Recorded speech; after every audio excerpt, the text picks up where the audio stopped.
Good morning. In the last lecture, we have seen that a practical single phase transformer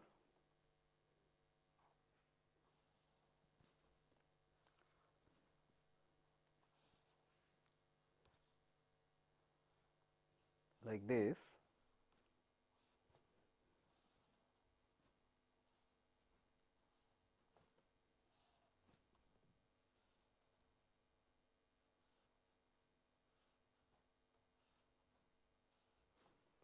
supplied from a single phase constant frequency AC source and connected to a load on the other side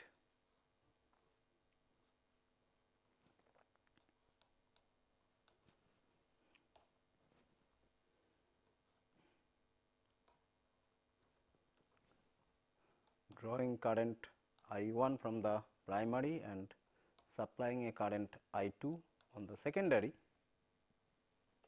can be modeled using a ideal transformer along with other passive components that represents the non-ideality of the transformer.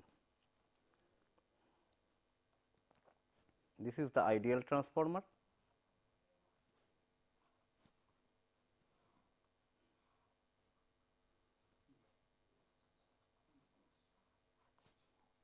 The non-idealities to be included are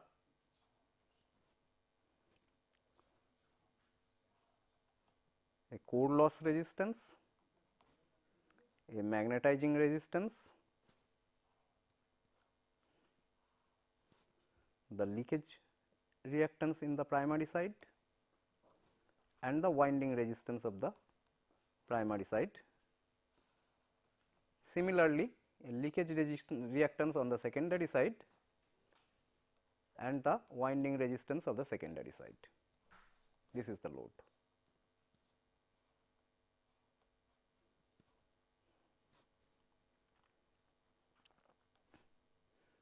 This is the output voltage V2, this is secondary resistance R2, this is secondary leakage reactance JX2, this is the primary leakage reactance JX1, primary winding resistance R1, core loss resistance R0, magnetizing reactance JXM. So, it draws, it is connected to a constant voltage, constant frequency source V1, draws a current I1 from the primary side, the no load current is I0 and sends out a current I2 on the secondary side, the turns ratio being N1 is to N2. This is the model of a practical single phase transformer incorporating an ideal transformer. This is the ideal transformer.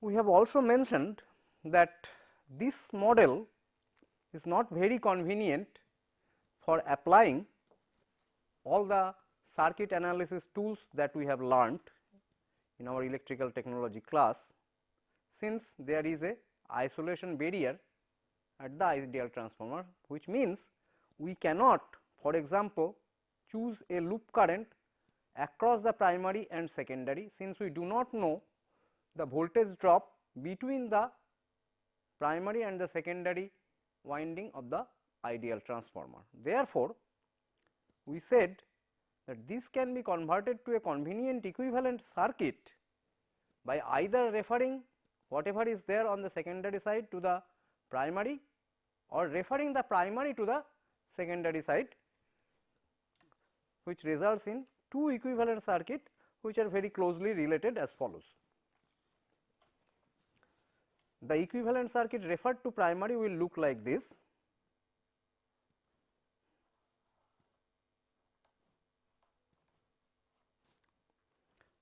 The elements on the primary side do not change.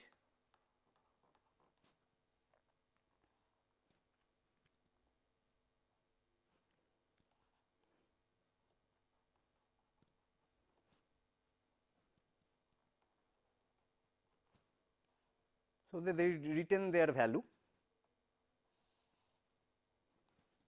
However, the elements on the secondary side has to be referred to primary with the given turns ratio.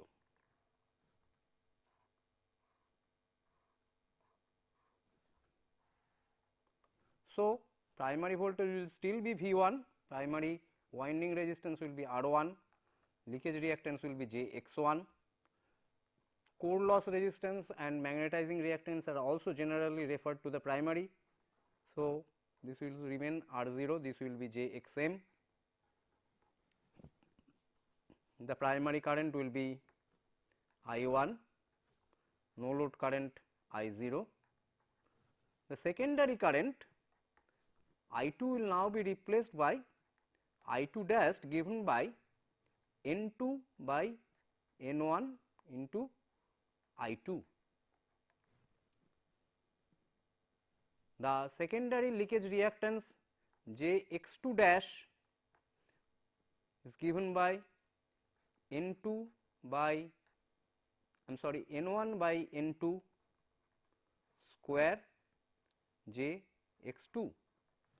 Similarly, the referred secondary winding resistance R2 dash will be given by N1 by N2 square R2.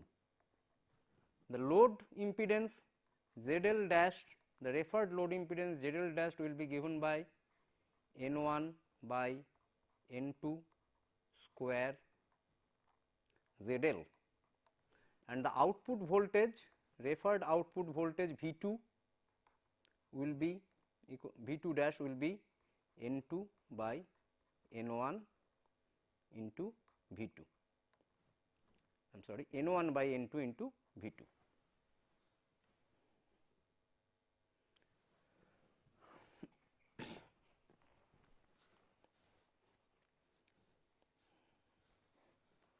So, this is the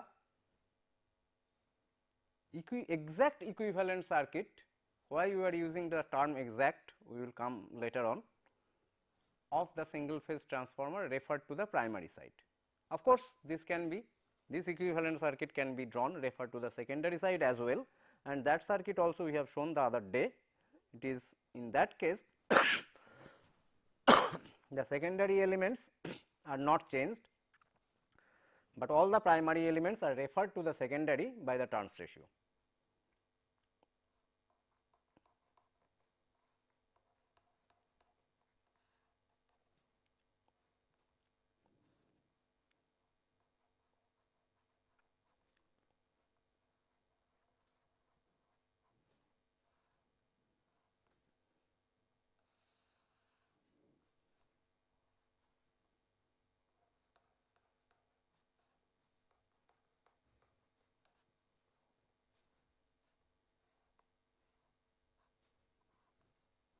So, now the secondary load impedance ZL remain as it is, winding resistance remain as it is, leakage reactance remains as it is, the current I remains I2, the load voltage remain V2.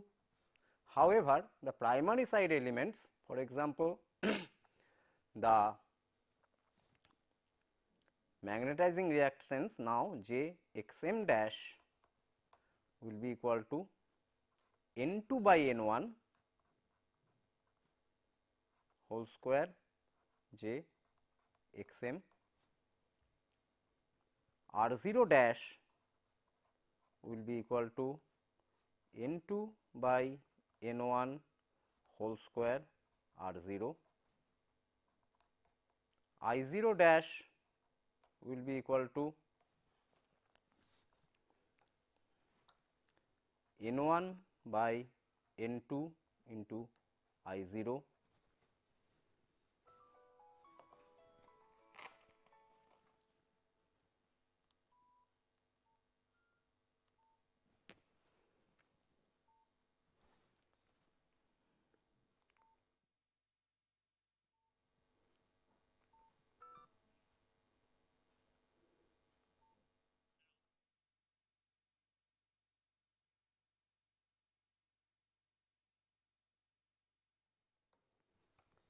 the primary winding resistance R1 dash will be equal to N2 by N1 whole square R1, primary leakage reactance J X1 dash will be given by N2 by N1 whole square X1,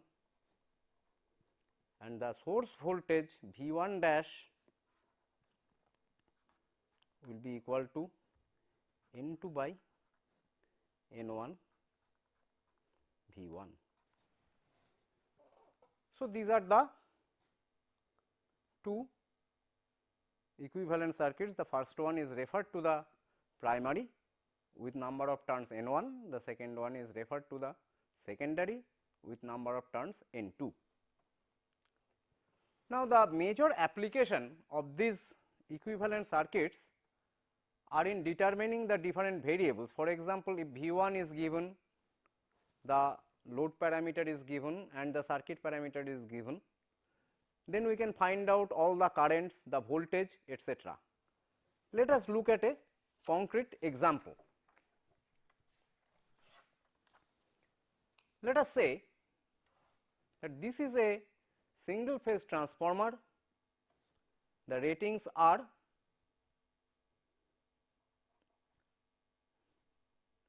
230 volt is to 115 volt and the kVA rating is 3 kVA,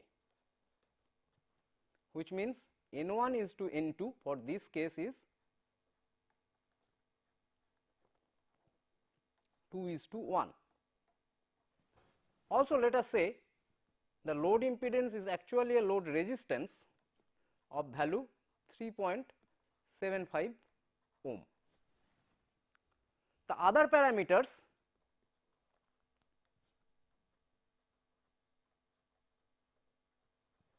R1, say it is given as 0.75 ohm, X1 let us say it is J 0.8 ohm, R0 given to be 600 ohm, Jxm is given to be 300 ohm. Similarly, X2 dash, X2 rather is given to be 0.15 ohm and R2 is given as 0.125 ohm. The problem is to find out what will be the load terminal voltage V2, what will be the load current I2, what will be the current drawn from the source I1 and what will be the no load current I0. How are we going to solve this problem? So, as a first step, let us draw the equivalent circuit referred to primary. The source voltage is given to be 230 volt 50 hertz single phase. So, let us draw the equivalent circuit of the transformer referred to primary.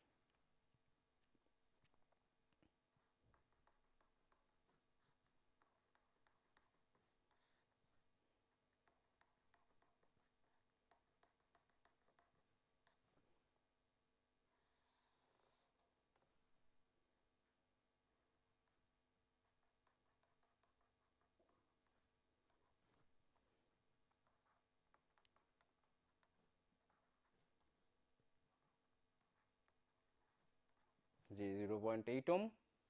Since we have referred it to the primary, it will be J XL2 X2 dash and its value will be 0.6, since the actual value referred to the secondary was 0.15 ohm and N1 by N2 is 2, therefore, X2 dash will be 0.15 into N1 by N2 square, which is 4, and hence 0.6 ohm. Similarly, R2 dash will be 0.5 ohm and RL dash will be equal to 15 ohm. The output voltage is V2 dash, output current is I2 dash, input current is I1, input voltage is 230 volt, 50 hertz. So, let us take it to be our reference phasor at 0 degree. The magnetization branch is referred to the primary, so its values do not change.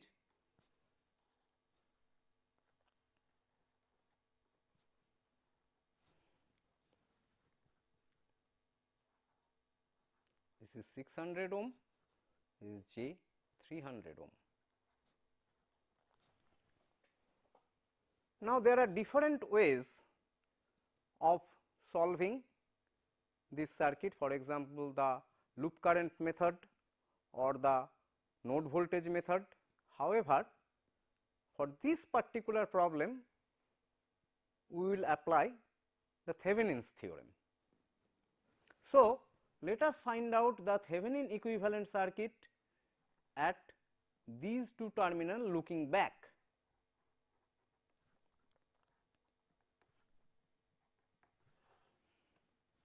The V Thevenin at these two terminals is given by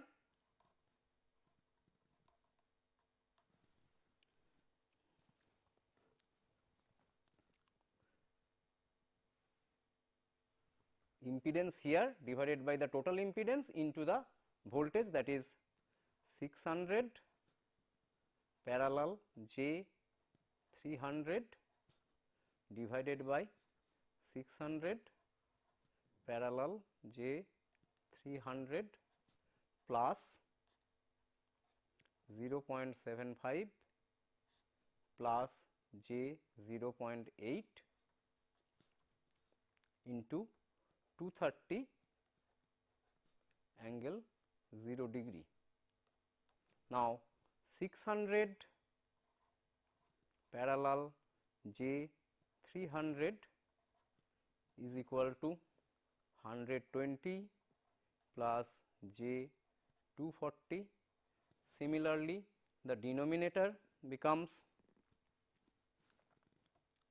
100 600 parallel J 300 plus 0.75 plus J 0.8 becomes 120.75 plus J 240.8, which is equal to 269.38 angle 63.37 degrees, and this is 268.33 angle 63.43 degrees, and VTH is, if we calculate, comes to be 229.1 angle 0.07 degrees.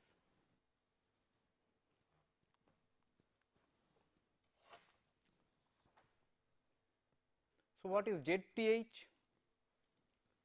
ZTH will be the equivalent impedance seen at this terminal when the input source is shorted.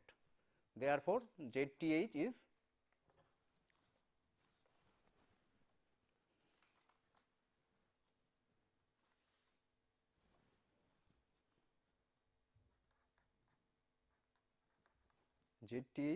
equal to 600 parallel J 300 parallel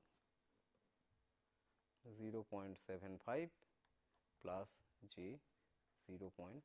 In other words, ZTH equal to 120 plus J 240 parallel with 0.75 plus j 0.8, and if this is computed, ZTH comes to be 0.7461 plus j 0.7978.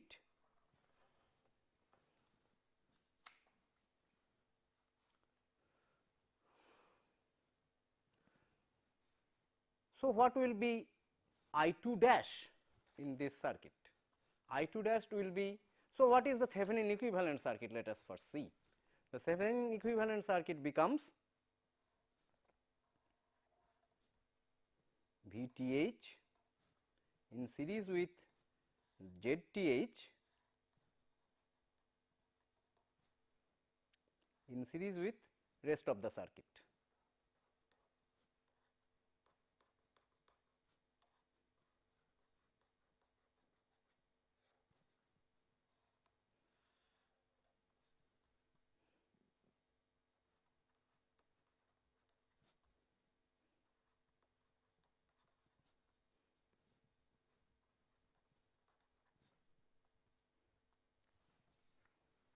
Please note that if this voltage in the actual circuit was E1, the voltage at this terminal will also be E1.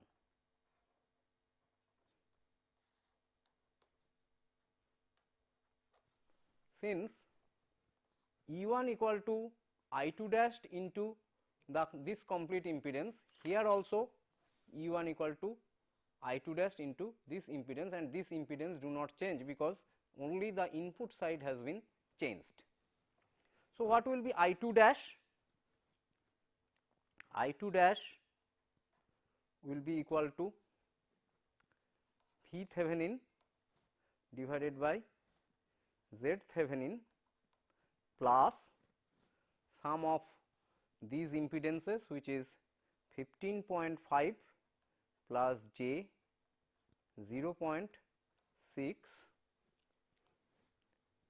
This will be equal to 229.1 angle 0.07 degrees. That is what we have found for VTH previously, and the total impedance will be 16.2461 plus j 1.3978, and this comes to be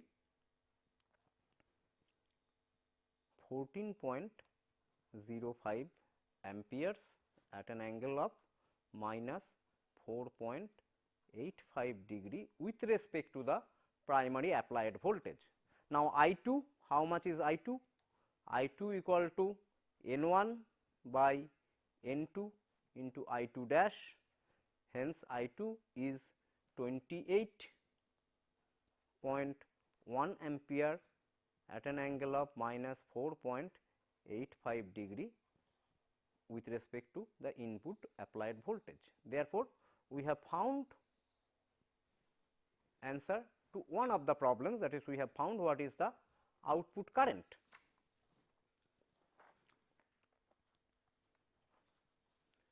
So, what is the output voltage? For that we will calculate what is V2 dash. V2 dash is nothing but I2 dash into load resistance.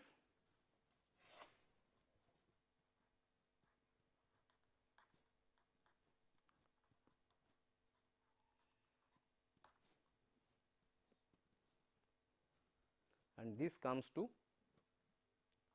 210.75 volts at an angle of minus 4.85 degrees with respect to the input applied voltage. What is V2? The actual load voltage. V2 equal to N2 by N1 into V2 dash, hence it is 105.375 volt angle minus 4.85 degrees. So, this is the answer to the second part of our question, what is the load voltage. How do we find out the magnetizing current? Please note that we have already argued that if the voltage at the air gap, this is called the air gap voltage, is E1 in the actual equivalent circuit, then in this Thevenin equivalent circuit also the voltage will be E1. So, let us try to find out what is E1 first.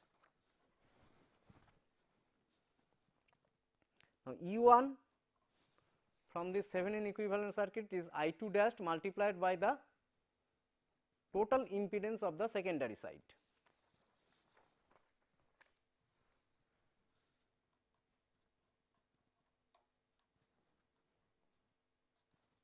These are all phasors.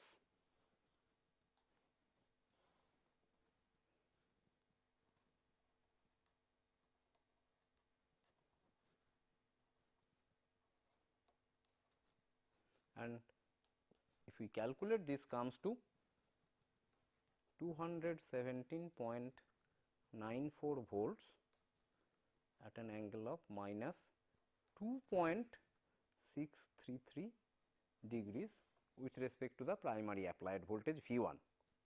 So, what is no load current I0? I0 is E1 divided by 600 parallel J XM,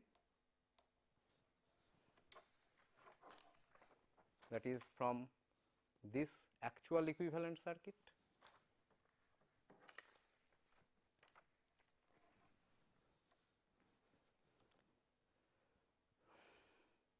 Hence, if we compute I0 will come to be 0.8122 ampere at an angle of minus 66.07 degrees. This is the phase angle with respect to the primary applied voltage V1, since that is what we have assumed to be our reference phasor with angle 0. What is I1 then? Obviously, I1 is the phasor sum of I2 dash and I0. It should be noted that the current supplied by the Thevenin source is not I1, it is I2 dash. So, therefore, to find out the source current I1, we should go back to the original equivalent circuit where before we took the Thevenin equivalent circuit. Therefore, I1 is given by I2 dash plus I0, phasor sum of I2 dash and I0.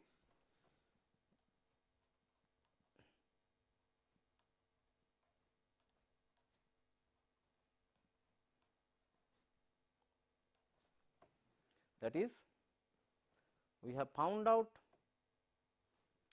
I2 dash to be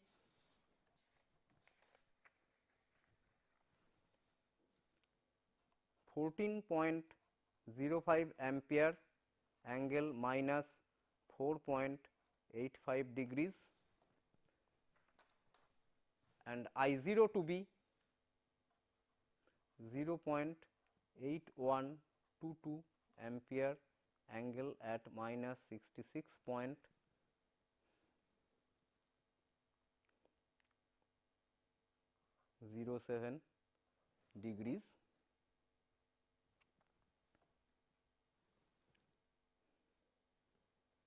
Therefore, if we do the computation, I1 will come as 14.458 amperes angle minus 7.67 degrees. So, that shows how to use this equivalent circuit to compute different variables, voltages and currents at different parts of the transformer. And it will be interesting to solve the same problem using the equivalent circuit referred to the secondary, but this is left as an exercise. However, the purpose of solving this problem was not just to show how this problem can be solved. I would like to draw your attention to a few salient features of this equivalent circuit. For example, let us see the applied voltage. The applied voltage was 230 volt at an angle of 0 degree, while when we computed the Thevenin voltage, it comes to, when we compute the Thevenin voltage, it comes to something like 229 point, the Thevenin voltage comes to 229.1 volt, angle 0.07 degrees. Now, is this very different from the actual applied voltage? Similarly, the Thevenin impedance ZTH comes to 0.7461 plus J 0.7978. If we look at the actual primary impedance, it was 0.75 ohm and 0.8 ohm here.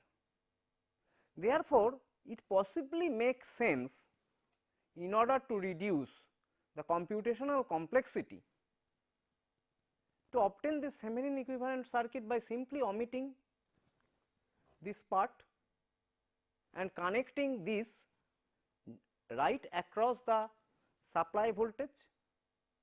In fact, that is what is done in most practical cases, since the results that are obtained by that approximation is not very different from this exact equivalent circuit. We will shortly see that. The rationale is this impedance of the magnetizing branch being much higher than the impedance of the primary winding, that is winding resistance and leakage reactance, the entire applied primary voltage appears almost across the magnetization branch. The drop across the primary impedance is very small even at rated current. With that assumption, the exact equivalent circuit referred to the primary can be simplified by the following approximate equivalent circuit.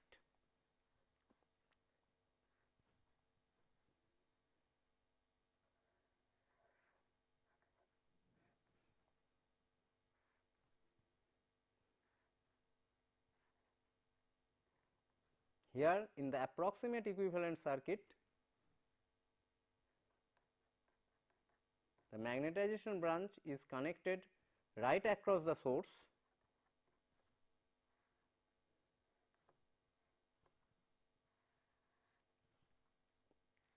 and the primary impedance and secondary impedance are connected together.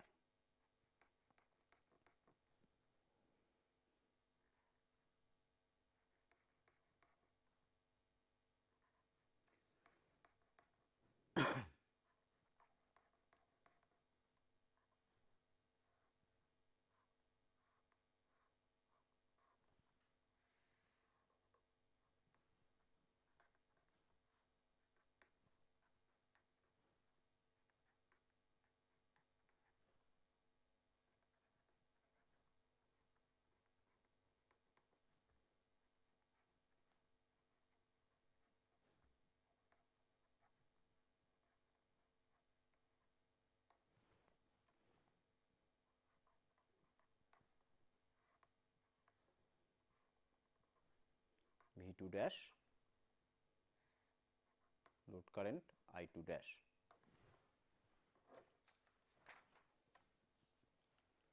Please note,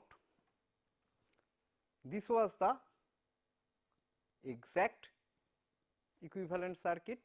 In order to get the approximate equivalent circuit, what I have done, I have simply shifted this magnetization branch from this middle point to the beginning, that is right across the source, to get the approximate equivalent circuit. The underlying assumption being the drop across the primary winding impedance is very small compared to the total applied voltage.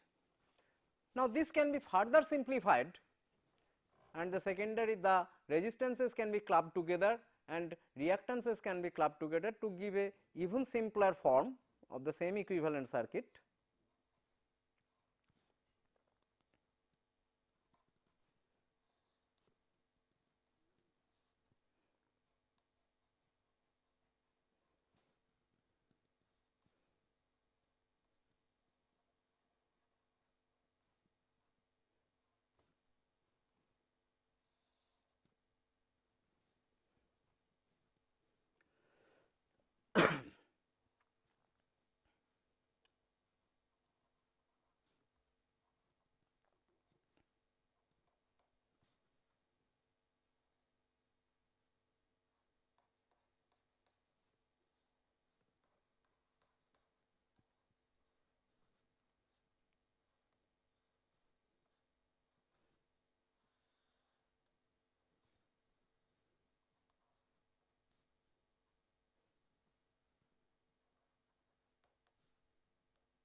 That is equal to R1 plus N1 by N2 square R2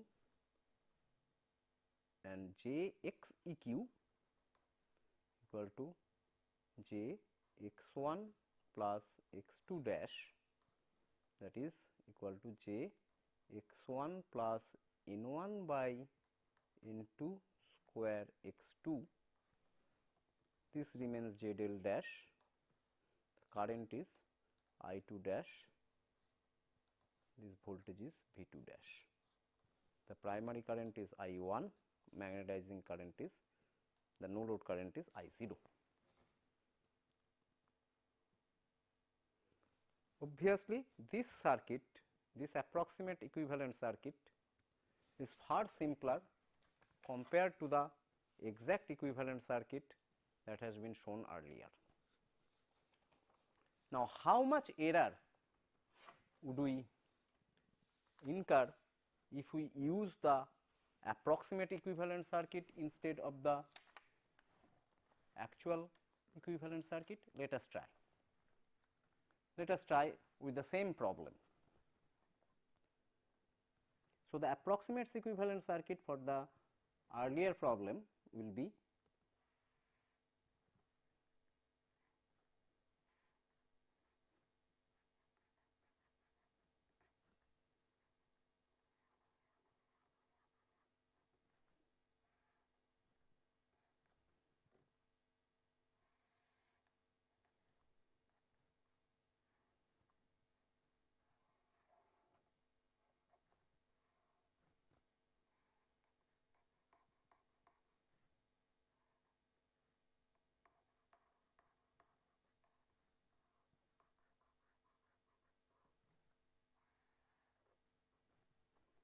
this is 230 volt, angle 0 degree. We have to find out this current I1, the no load current I0, Req from the given data is equal to 1.25 ohm, Xeq from the given data is J 1.4 ohm, the load resistance RL dash equal to 15 ohm.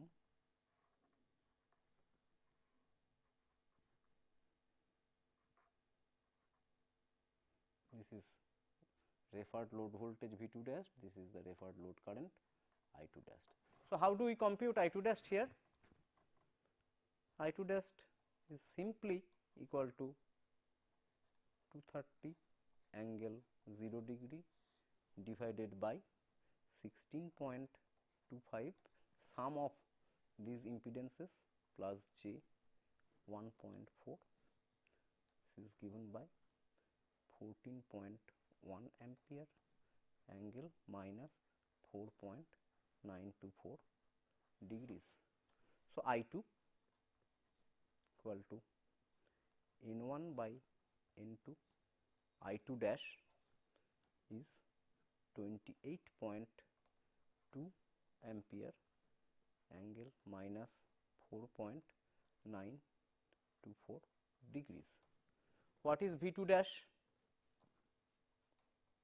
V 2 dash again is 15 I 2 dash and the value is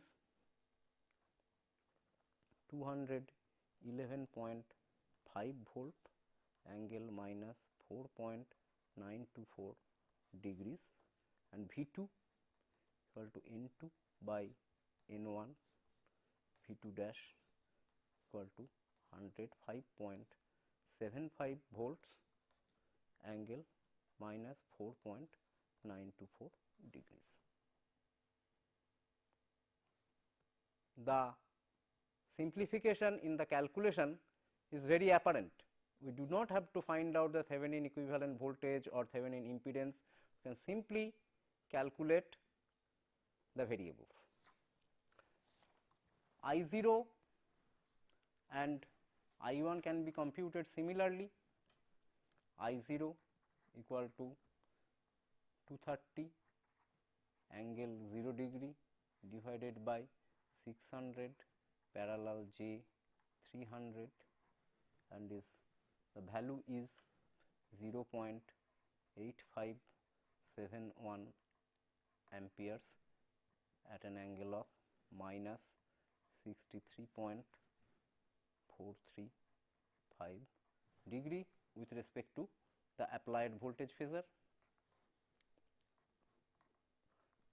The input current I 1 is the phasor sum of I 0 plus I 2 dash, and after computation it value comes to 14.566 ampere angle at minus 7.8 degrees. So, the amount of simplification in computation is very apparent. So, let us compare the accuracy. So, this we can do by drawing this table. So, let us see, this is the variable name.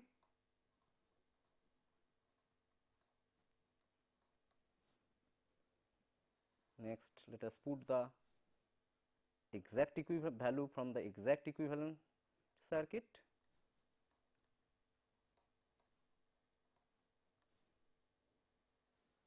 Then value from the approximate equivalent circuit.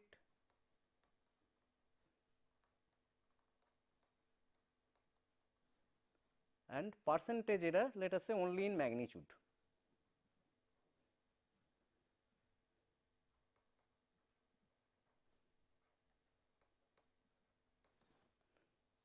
The first variable, let us take the load voltage V 2.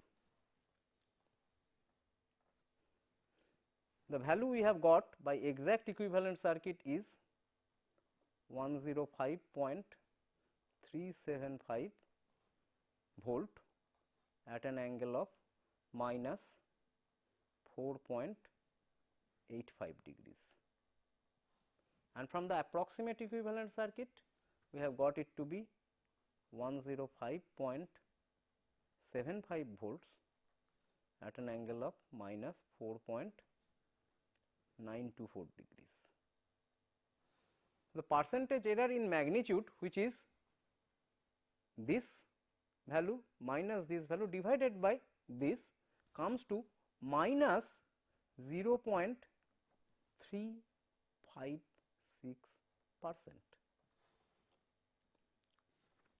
For I 2, the magnitude was 28.1 ampere, angle was minus 4.8 degrees. Here the magnitude was 28.2 amperes, angle was minus 4.924 degrees. So, again the percentage error in magnitude is just 0.356%. What about I0? The magnitude by exact equivalent circuit came to be 0.8122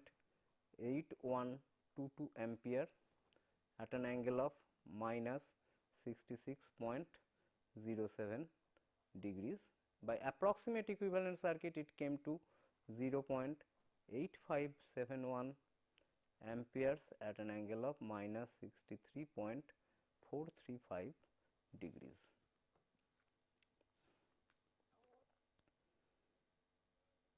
The percentage here error here comes to be minus 5.53%.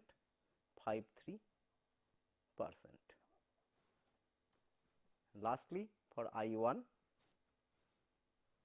the magnitude came to be by exact equivalent circuit it came to 14.458 ampere at an angle of minus 7.67 degrees, and by approximate equivalent circuit it came to 14.566 amperes and angle of minus 7.8 degrees.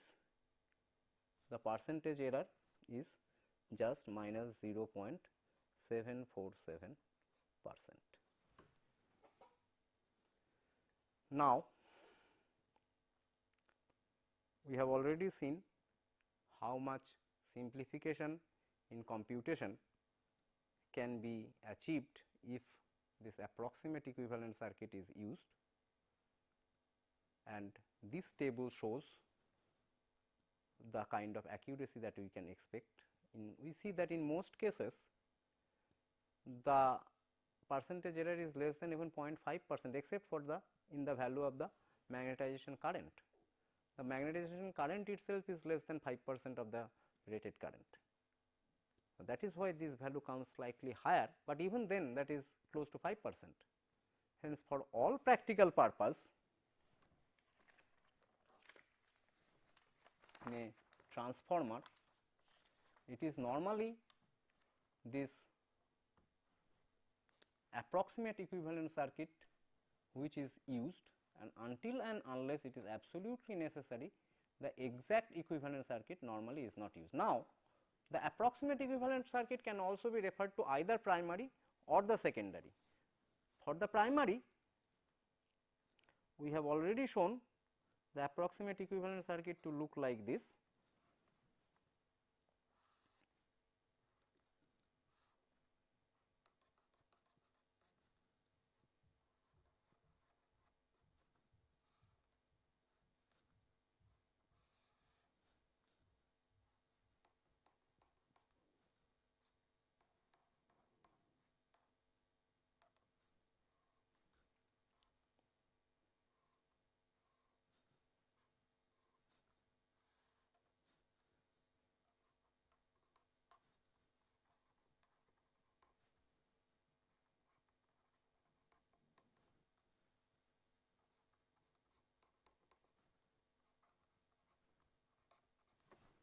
However, this can also be referred to the secondary side, then it will look like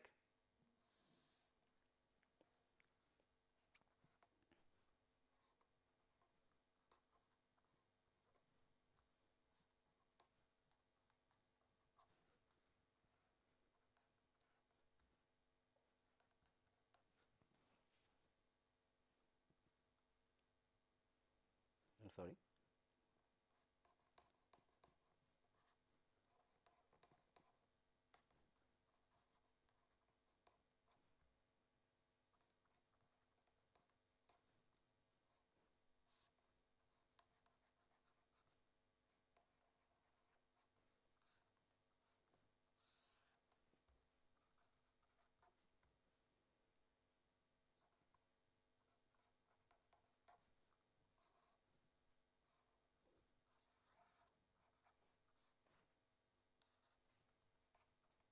Where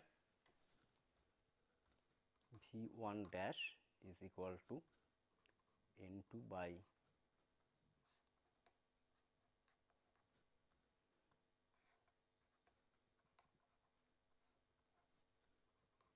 N1 into V1, V2 dash equal to N1 by N2 V2, I2 dash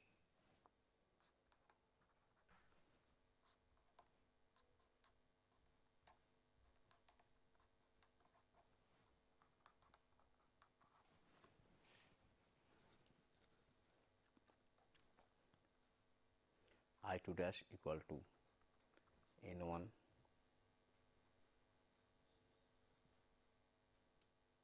N2 by N1 into I2, I1 dash equal to